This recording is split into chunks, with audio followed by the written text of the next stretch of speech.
I came to here most recently, actually, from Thailand. I was just in Thailand, but I travel around so much. It's a very dangerous question to ask me because the answer will be very long. I'm from everywhere, but mostly Asia and America.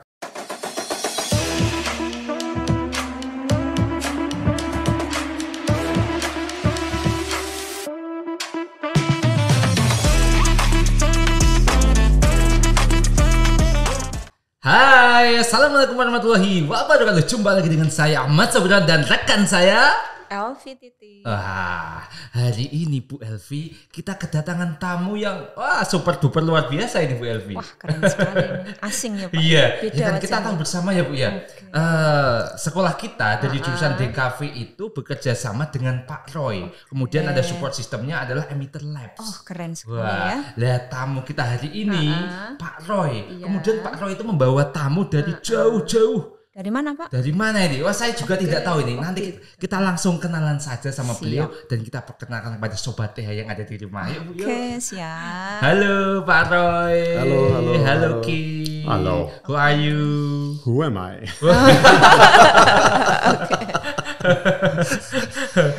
You'll have to do your best. I'm sorry. Where are you come from? Mr. Ki. I came to here most recently, actually, from Thailand. I was just in Thailand, but I travel around so much. It's a very dangerous question to ask me because the answer will be very long. I'm from everywhere, but mostly Asia and America. Ya, Asia dan Amerika ya Bu Elvi ya. Pertanyaan yang susah Pak kalau ditanya asalnya dari mana. Kenapa susah? Karena beliau ini keliling dunia ya Bu ya. Dari Thailand terus pindah lagi, pindah ini mobile terus tidak pernah tenang di satu tempatnya. Jadi kalau ditanya dari mana susah ya. Nama lengkapnya siapa ya Bu Elvi ya? Nama lengkap saya juga susah ngomongnya Pak. Kita tanya langsung aja. Pak. Oke, Kim, Pak sudah tahu namanya? Belum kenalan. Oke. Would you please tell us your full name? Sure. Okay. Reichardt von Wuschalde. Okay. I can't repeat. No problem. Okay. I can only do it once a day. Yeah. Okay. But I can call you Ki. Why Ki? What's the meaning of Ki? Even that is a long story, but I'll make a very short version. Yeah. Many years ago, when I studied martial arts, I would go out to dinner afterwards with the other people that I was studying with, and I noticed they were calling me Ki. And at first I did not know, and then I realized days later that the sensei was always saying to me, Ki. And I realized that the sensei was telling me to breathe. To center myself, to breathe, to be aware of my breathing. And it was his way of saying this to me. Breathe, bernafas maksudnya. Yeah, berarti Ki itu maksudnya bernafas ya. So it actually wasn't a nickname, but it hit me that they're already calling me this. So for a while I used that as a nickname. Okay. It was fine. And years later when I had children in my life, it seemed it would make it easier for them to refer to me. So someone asked, is there a nickname for you? And I didn't have one. Oh, Ki. Okay. It works. So simple. Yeah, dan sampingnya ada Pak Roy ya. Dari Emitter Labs atau support sistemnya Emitter Labs ya. Mungkin bisa diperkenalkan atau dijelaskan dulu Emitter Labs itu apa? Kok bisa sampai di SMK Tunas Harapan Pati begitu? Oke, mungkin saya jelaskan dulu. Emitter itu sebenarnya support system ya. Support system ini juga sebenarnya udah dipakai di beberapa studio, yaitu menggunakan support system kami Emitter Labs, termasuk salah satunya adalah sekolah itu RUS. SMK RUS juga menggunakan, kemudian SMK N2 Jepara juga menggunakan support system tersebut. Dan yang terakhir ini di Tunas Harapan Pati ini. Tunas Harapan Pati. Ya, kalau ditanya support system tentu ini untuk mempermudah kerja di animasi gitu. Dan ini sangat simpel, semua bisa menggunakan dan itu real time. Jadi kita punya satu server dan itu gampang diakses di semua tempat. Semua gitu tempat. Sih.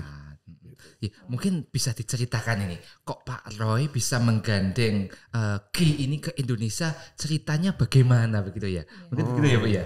I think it's long story, maybe. Waduh, long story. Will tell the story. Okay. Yeah, we want to know how you come to Indonesia and then meet Mr. Roy. So, an airplane brought me here.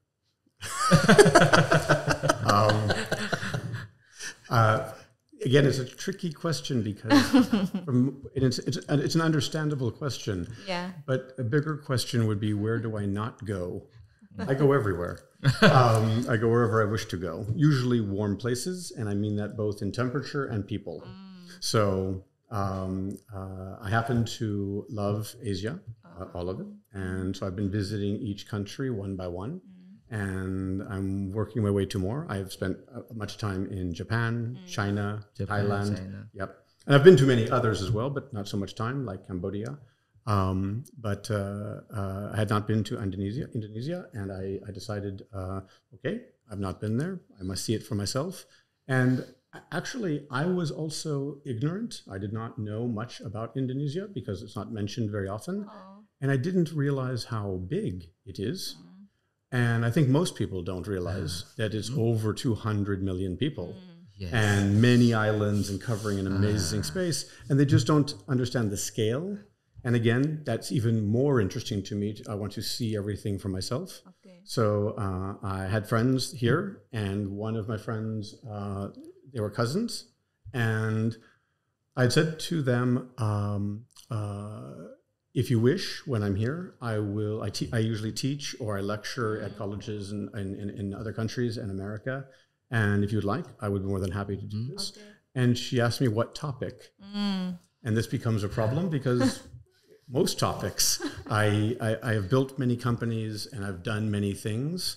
And so, and especially for school, they connect. So from sciences to arts. And both across. So I have taught mathematics, statistics. I've taught computer science and then art. And I used to be an art teacher. So from all, music is probably the one thing I don't do, but I can play piano. But Indonesia specifically for me, it was alien, meaning I had no idea. I didn't know the root of the language. I did not know the culture. I knew nothing. Okay. I was I was ignorant. Yeah. So I started studying. Before I got here, I started reading up, understanding trade, economics, history, tribes, and got a pretty good feel. And now I see it for myself. I understand it even more, and I'll be definitely coming back. Oh, I see. So it can be said that you come here because of the curiosity of Indonesia. Oh, absolutely. The start of everything I do is curiosity. Okay. But also I have some friends and I wanted to meet with them here and come and see their environment, see how they live. Yeah, that as well. Okay, jadi ke Indonesianya itu ya karena Penasaran karena masyarakatnya banyak, pulaunya besar ya Bu ya. Jadi memang awalnya itu tidak ada kontrak kerja atau mau ngapain sih ya, karena penasaran tadi. Dan kebetulan punya teman, dan masih dapat family dengan Pak Roy. Akhirnya ditanya, kalau saya mau ke Indonesia, saya bisa apa? Kemudian saudaranya Pak Roy jawab, mau ngajar apa? Topik apa yang akan diajarkan? Ternyata jawabannya luar biasa Pak Roy ya.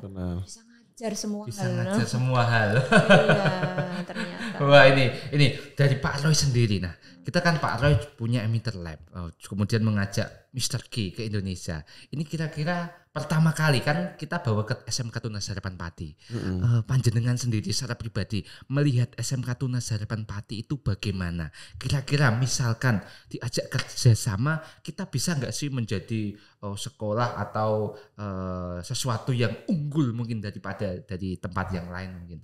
Dari Pak Roy sendiri, first impression ke SMK Tunas Harapan Pati bagaimana? Oke, kalau dari saya sih ini sekolah yang luar biasa ya, punya disiplin yang bagus, kemudian guru-gurunya juga kompak gitu.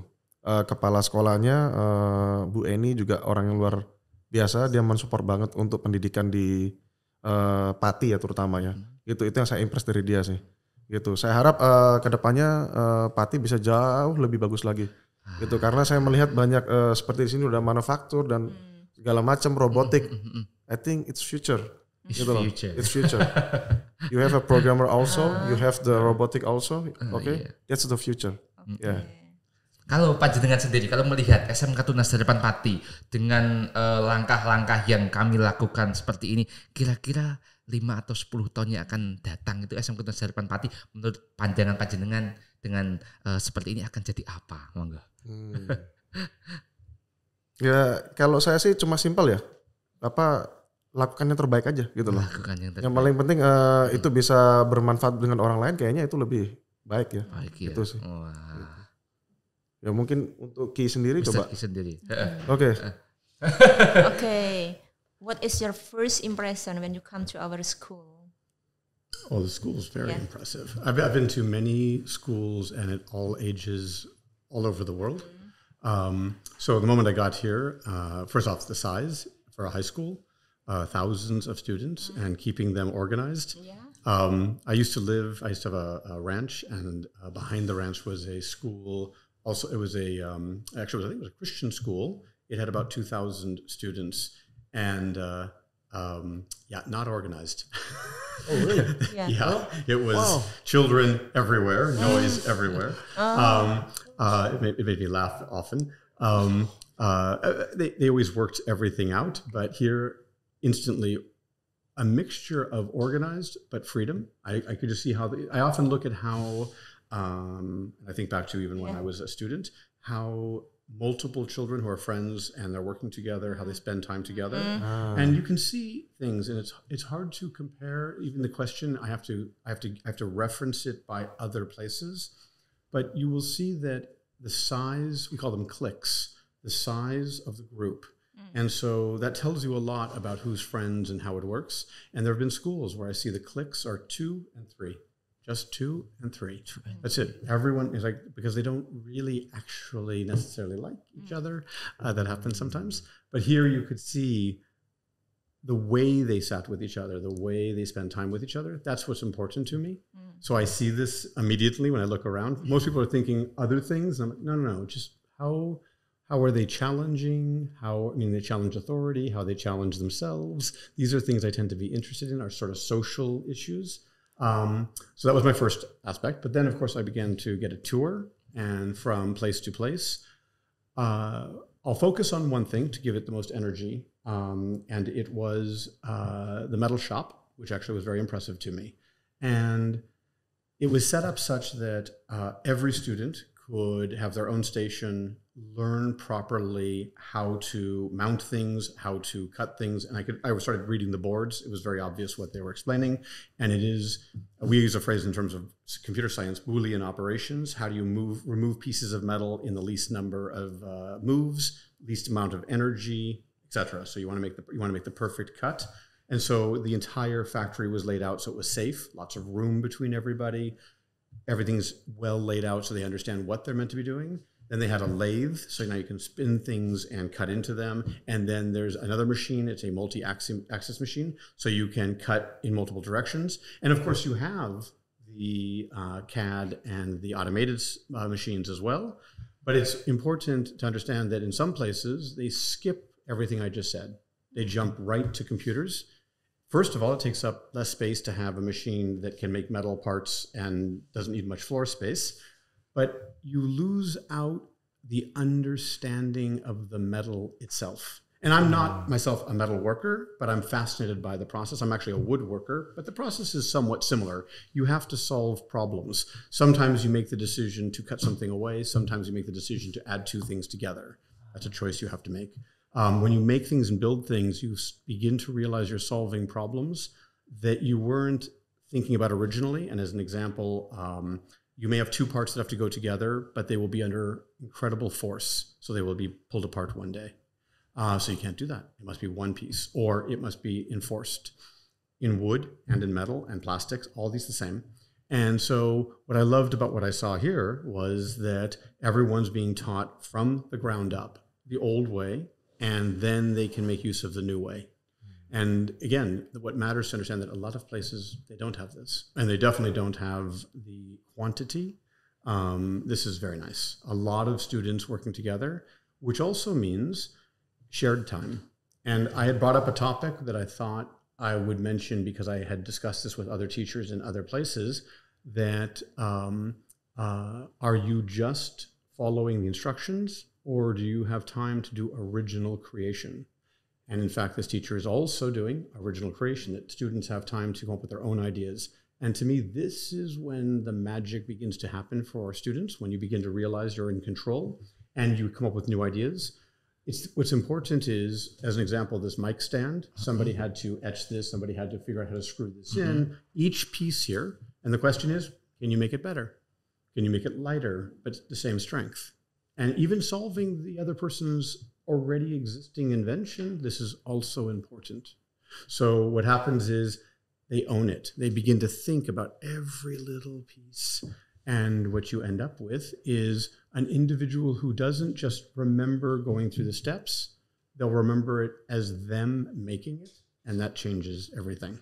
And if I ask, and I talk to often many of my friends that are inventors, and they've invented many things, when we look back to when we were children, when we were teenagers, we all did this.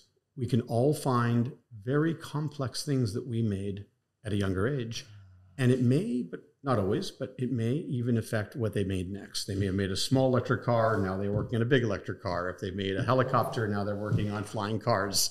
So you find out, oh yeah, I did that when I was 14. When I was 13, I built a flying car, or I built a toy, or I built a model. And so I've realized that that's very important. And so working it backwards, I don't know cause and effect here. More testing has to be done, but I'm pretty sure that if everyone gets the chance and they can actually come up with something original, they'll have a better experience, they'll learn faster, and they're more likely to invent something later because now they don't have fear of that. I think if you're doing it from instructions, you don't remember, but if you do it on your own, you are free of that. You don't need to think about that, and now it's up to you to do the next thing. Gimana Bu Elvi? Panjang sekali. Oke, kira-kira apa Pak? Intinya apa ini Bu Elvi? Yang Pak Sob tangkap apa ini? Ya, jadi tadi kita kan tanya first impression. First impression. Jadi beliau itu sangat terkesan meskipun di sini tuh siswanya banyak ya 2.000 lebih. Tetapi ternyata well organized, bisa mengorganisir dengan terorganisir dengan baik siswa-siswa ini. Padahal saya kira tadi tidak terorganisir dengan baik karena anak kemana-mana tadi Bu. Itu pengalaman dia di sekolah lain yang mempunyai siswa 2.000 lebih. Ternyata tidak seterorganisir yang di Tunas Harapan. Organisir di SMK Tunas Harapan. Dan selain itu juga beliau tadi ketika sekilas keluar kan melihat ada beberapa anak yang bergerombol. Wah, ya. Nah itu kan kayak menciptakan sesuatu. Pembelajaran mandiri gitu. Betul. Anak-anak di situ belajar mengelompok sendiri di tempat-tempat tertentu begitu ya.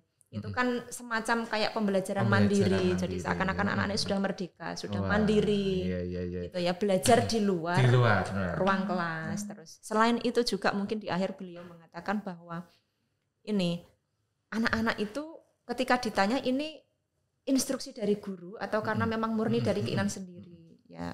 Dijawab bahwa ini memang murni keinginan anak-anak sendiri. Berarti kan di situ memang ada kata kunci bahwa anak itu untuk mengembangkan diri di luar instruksi guru. Mandiri ya Bu ya. Seperti profil pelajar Pancasila kita salah satunya adalah mandiri, kreatif. Mungkin mereka berkumpul menciptakan sesuatu.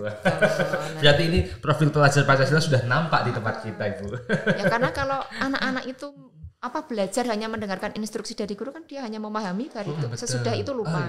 Tapi ketika dia di luar bergerombol sendiri, membentuk kelompok sendiri, belajar secara mandiri, maka dia akan mendapatkan sesuatu yang baru. Ketika itu salah, kan mereka belajar baru sehingga mendapatkan pengalaman baru. Dan itu konteks. Wah, tadi itu konteks tuh. Ya, itu garis besarnya yang bisa memanfaatkan seperti itu. Oh iya, ini ke Pak Roy lagi nih. Pak Roy ini kan saya dengar Mr. K ini menciptakan software bersama Pak Roy. Bukan bersama saya, dia menciptakan sendiri. Menciptakan sendiri. Software apakah itu? Mungkin bisa disampaikan Bu Elvi. Apakah yang diciptakan selama ini kemudian pengalaman menciptakan software itu perjalanannya bagaimana? Mungkin kalau full bahasa Inggris kan mungkin sobat yang ada di rumah juga tidak paham ini Bu. Jadi kita butuh translator. Boleh. Nanti langsung tanyakan langsung gitu loh. Okay, how you first time to make the software? Ever? Maybe Disney software, maybe you can. Okay. or some software you pick something. you pick something. Okay. Yeah. So so I've made many games, like video games. Many games. I've made tools for other companies. I've made, with my team. This is all with my team. I've made slot machines. Slot machine. Technology for the military. Technology military. So American military. That's very common. Most people that can solve problems, the military will knock on the door. That's the best way to say it. Help us. But I'll describe something probably more important, so I'll go more to today. At some point, I made a very important decision for our whole company, and I made the decision I did not want to do video games or entertainment anymore. Not that it's bad, it's just not how I wanted to spend my time. And I also did not want to make anything that had a physical box, a CD, a box, sell it in the stores. No. The internet was coming. We knew this. And so we began refocusing the company towards the internet early on, before almost anyone knew what the internet was, before browsers were sophisticated. This is very early on, 30 years ago, what it's been now. And so at some point, I also made the decision to stop all development that wasn't just our own technology. And what I began focusing on was the fact that the internet allowed people to share data. So I was interested in shared calendars, shared files, shared tasks. It started there. We'll call that a foundation. Above this foundation, more recently, I've been building artificial intelligence that mines that information, meaning it uses the data that's there as a target of what it uses to understand patterns. And then from that, it can make suggestions, but it also can automate things that humans do over and over. If it notices every morning you come in and you go to the same project, well, then it'll just be ready before you wake up, so that the moment you wake up, it's ready, it's on the screen at the right project. The idea is that the system is watching what you're doing and eventually learns and eventually does the right thing. And it doesn't have to learn just from you. It can learn from the best. It can learn from whoever is fastest. And in that sense, it will develop ideas and might suggest to you, people who get more done per day don't waste their time on Facebook. That might be an example. And nothing against Facebook. I personally don't use Facebook, but that might be a waste of your time. And your time would be spent somewhere else. And so it might make that suggestion and say, well, it probably would make it the other way around. It would say, instead of doing whatever you're doing for 4 hours, maybe you should use your time to meditate, to improve yourself, to exercise, to learn about nutrition. This is an area that was important to me. So I didn't refer to my system as a project management system. I referred to it as whole life management.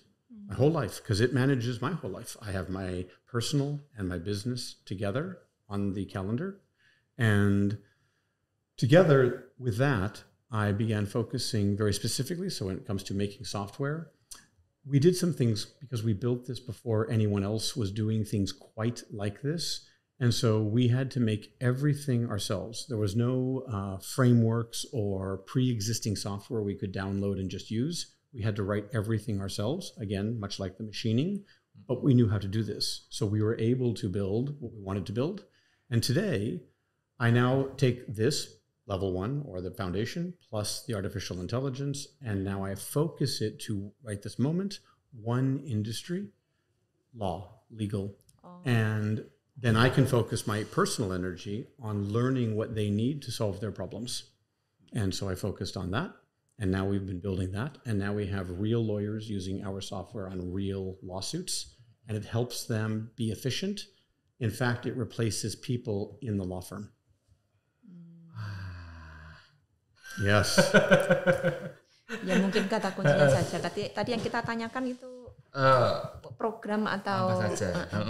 Tadi ada slot machine, ada apa yang di militer itu tadi, game juga ya Bu ya. Tapi pertanyaan saya begini Bu, beliau ini kan keliling dunia tadi. Dia juga mengatakan tadi super team, punya tim. Nah, untuk memanage timnya itu caranya bagaimana? Apakah timnya juga ikut keliling dunia atau hanya beliaunya saja? Atau timnya tetap ada di satu negara atau ikut beliau atau bagaimana? Ini menjadi pertanyaan yang sederhana tapi mudah dijawab ini, Bu. As you said that you work in a team, right? Yes. So if you move to the other country, so what about your team?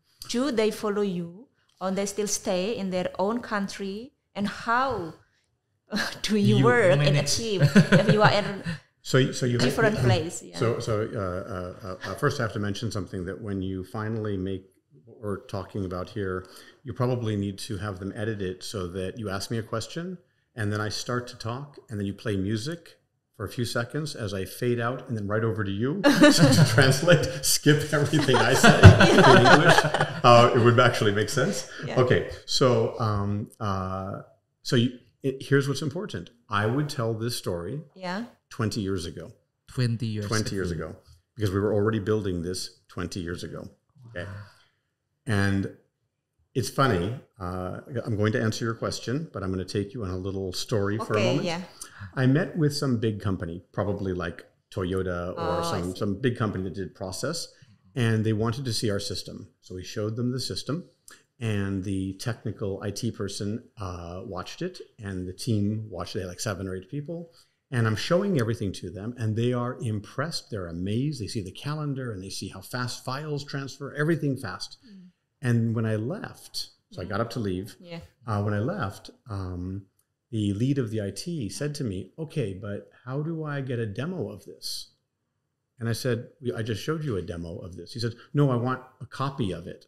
And I said, this ran already on your computer. We were inside a browser on your computer when we did this, and I gave you an account.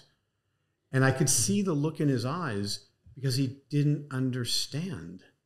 And it wasn't that he was dumb. It's nothing like this. It's that at that time in history, the model in your mind of software on a web page was not for everyone. Most people did not know this idea. You're used to Google Docs and Google Spreadsheets and all these, even buying Tokopedia, all these systems, you accept it. 20 years ago, no, most people did not understand this. So the answer is the same answer to you, which is my system works anywhere. So now I tell you a second story. One of our earliest clients was using our software. They did real estate, and the head of the company chose our system over Microsoft at that time. They chose it over Microsoft because it was much, much simpler, and it did exactly what they wanted without anything extra. Okay, this wasn't a competition. It was just we were focused differently. At that time, Microsoft was only products you downloaded. Our system was on a browser. Okay, now, here's where things get interesting. I'm talking to him on the phone. I'm asking him what problems he has, not about my software, just in general. I want to try to solve things for him. And he said, well, I'll call you later when I'm in the office. And I said, why do you have to go to the office? And I asked him because I could already tell there was something odd in the way he said this. He was meaning to me, his intention was to tell me that he couldn't work with my software at home because he's at home. And he has to go to the office to do the thing we just discussed. And I said, but why? And he said, oh, because otherwise I'd have to tunnel into my computers, into the server. And that's what he was used to. He was used to a very complex system that if he ever wanted to do something from home, he had to have all this overhead, and it was slow and painful. And I said to him, when you get to the office, how are you going to use my software? And he said, oh, I guess I'm going to bring up the browser and log in. And I said, so do that now. And there was a pause and then oh. And he says, is that secure? I said, it's as secure as anything else. I keep my banking information on the system, so I hope it's good enough for my numbers and my money. That's not the funny part. As we began to talk, this took place over several weeks, he began asking me questions, and he realized, wait, can I do this in another country? I said, do they have internet? And he was planning to go to Italy. And so he decided to go to Italy. And the important part is he hadn't been on vacation in something like 15 years. He was chained to the office. This is important. And I would almost say he cried. He was so happy that he could actually go on vacation. But all he needed was to be able to check in on a few pieces of data every day to make sure things went well. And now he could do this completely free. He suddenly understood this would work. And it would even back then, in the early days, before people were thinking of putting apps on phones, we made a version that was just text, so you could control our system with just text messages. And so he could do that from his phone. He could get notified if there was a problem. So that is also the answer to your question. Yeah. I've always been with no office. Since we built our software, we decided after we started it, shut the office down, everyone works at home all over the world. Berarti bisa bekerja di mana saja ya. Iya, benar. Dan dimulai dari 20 tahun yang lalu tadi ya. Membangun sistem itu ya. Wah, ini yang dibutuhkan kita. Ya berarti beliau sangat tekun membuat sesuatu, softwarenya sudah 20 tahun yang lalu. Sangat visioner kan, Bu. Itu yang dibutuhkan. Nah, kalau dia kan 20 tahun yang lalu, kita baru gitu. Kita baru ini mau ya Pak ya. Luar biasa. Kalau tadi Pak Roy sendiri, tadi kan mengatakan ini kan ada hubungannya dengan software. Kita kan tadi sobatnya yang ada di rumah juga belum tahu mengenai emitter lab. Kira-kira dari emitter lab itu kok kerjasama dengan dari Pak Roy sendiri, kok kerjasama dengan SMK Harapan Pati? Itu harapannya atau tujuannya itu apa? Mau mengembangkan apa ini Pak kalau boleh tahu Pak? Oke, gini ya, kalau di Tunas Harapan Pati ini ya tujuan saya sebenarnya, visi saya itu ingin pendidikan di Indonesia tuh naik bareng. Wah, ini. Gitu. Ya. Cuma yang jadi problem kan karena juga kita planning saya, visi saya ke depan itu adalah bagaimana bisa membuat Central Java ini atau Jawa Tengah ini itu bisa berkolaborasi. Gitu. Nah, berkolaborasi dengan sistem yang saya buat tadi gitu loh. Nah, sebenarnya sistem yang saya buat ini hampir mirip dengan yang Ki punya. Cuma dia kan 20 tahun yang lalu. 20 tahun yang lalu. Wah, ini sangat visioner. Dan saya juga baru gitu loh. Dan ini yang saya mau belajar dari dia juga gitu loh, tentang bagaimana membuat software tadi itu. Gitu, bagaimana kalender, task, segala macam itu bisa memanage dengan baik. Itu sih.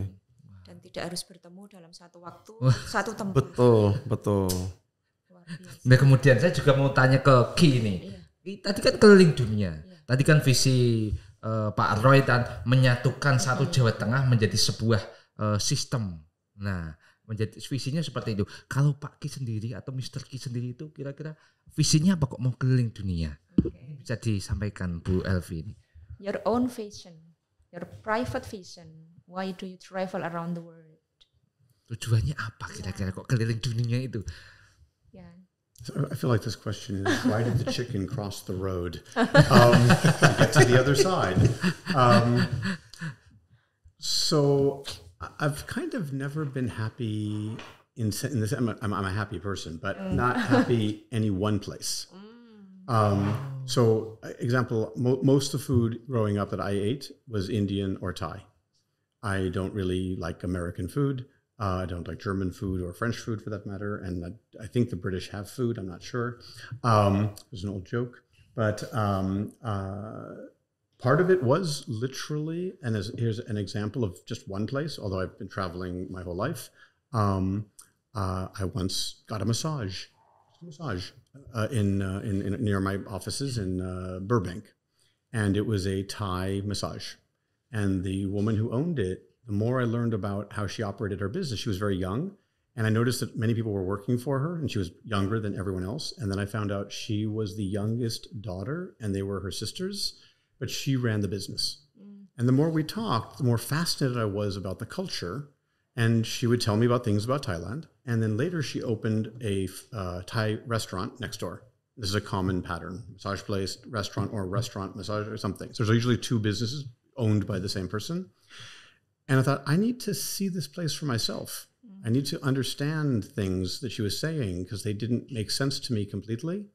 And so that is a motivator. That's an example. It's also how I end up in Indonesia. There's things being said. I want to understand them for myself. In general, anything, shy of hurting myself, I want to touch it and experience it and see it and talk to people without the news between me and them. When people tell me bad things, I want to see that place for myself. When they tell me good things, I want to see that place for myself, because whatever they're telling me, it's through an interpretation. And so then I can measure everywhere I go, that part. And the next part is, this is a cultural aspect, and I don't know if it's built into the way I think, but I don't view the people that are around me just because that's where I am as my people.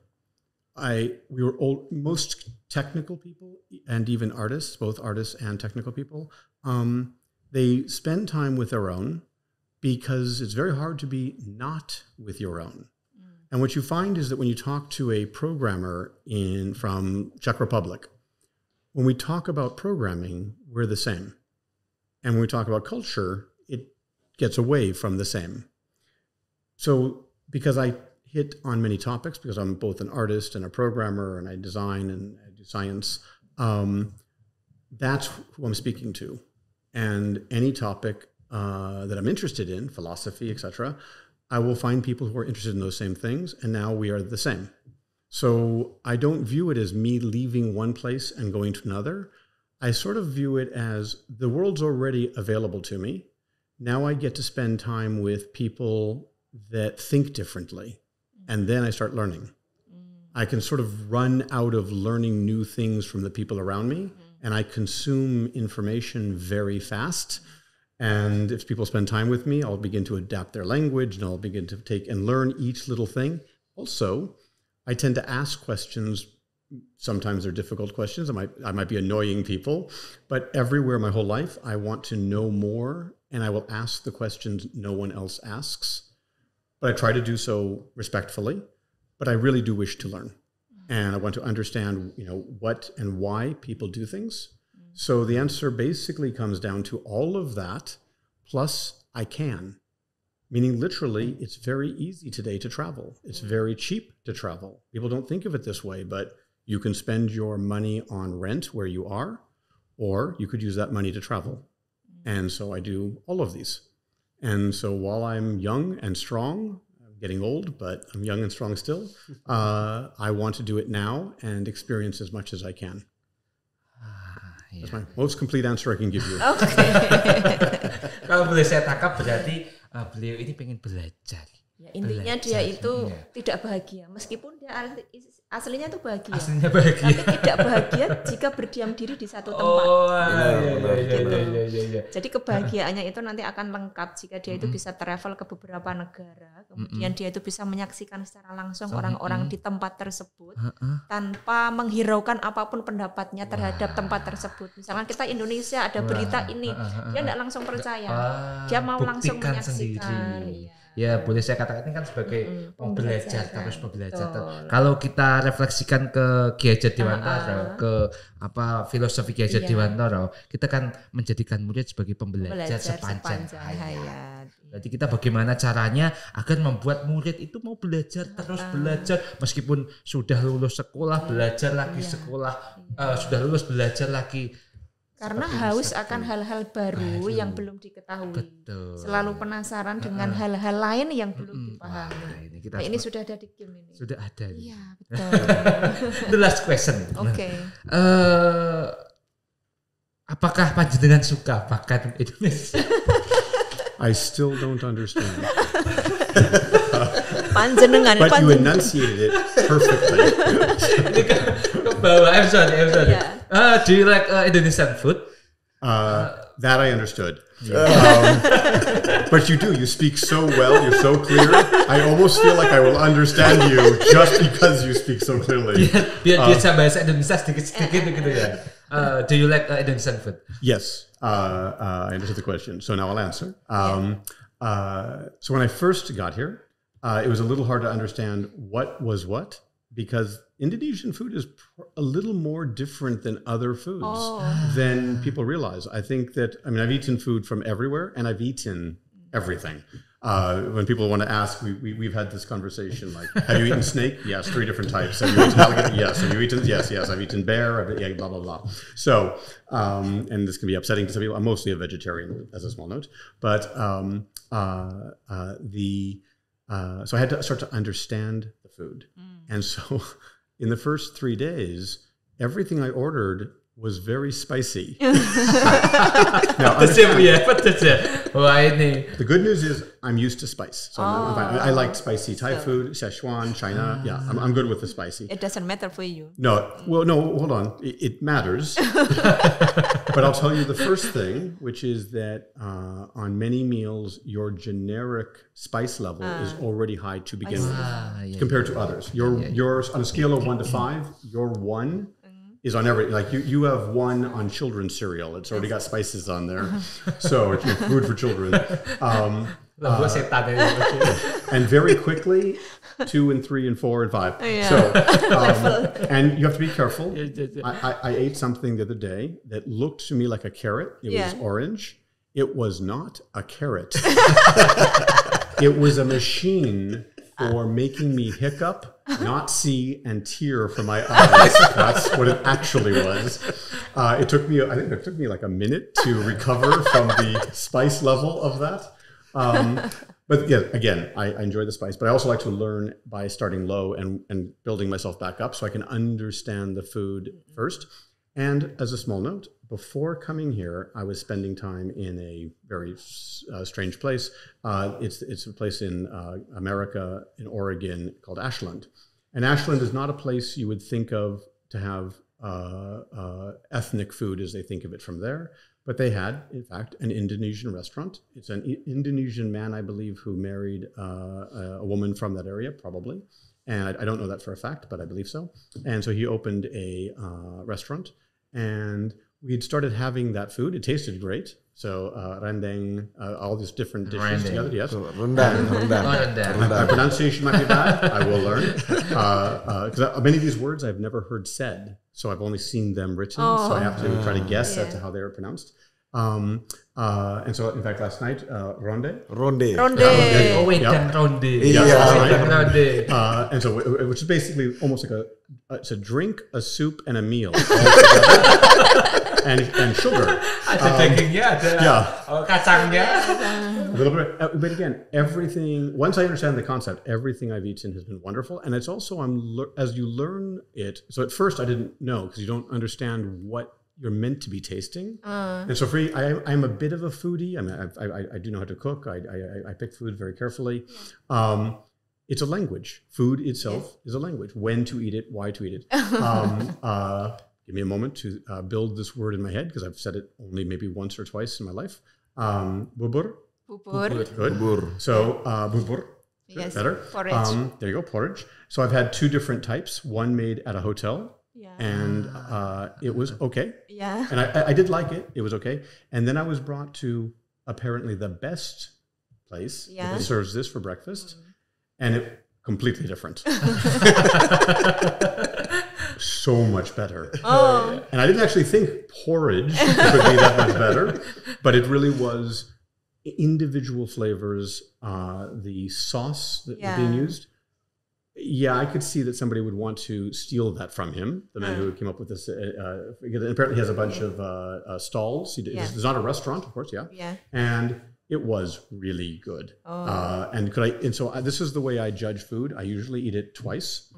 So the first time, I don't want to make a judgment. I need to think back and then taste it again a second time. So I never trust my first opinion.